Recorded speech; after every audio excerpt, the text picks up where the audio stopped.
और चलाए जाएंगे तो वो रेत होकर रह जाएंगे। बेशक दोज़ख घात में है, यानी सरकशों के लिए कि उनका वही ठिकाना है, इसमें वो सदियों पड़े रहेंगे।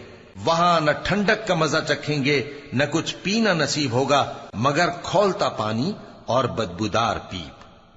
ये बदला है उनके अमाल के मुआफिक। ये लोग हिसाब आखिरत की उम्मीद ही नहीं रखते थे और हमारी आयतों को मुसलसल झुटलाते रहते थे, और हमने हर चीज को लिख कर महफूज कर रखा है।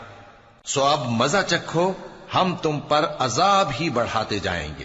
बेशक परहेजगारों के लिए कामयाबी का घर है, यानी बाग और अंगूर और हम उम्र भरपूर जवान औरतें और शराब के छलकते हुए जाम।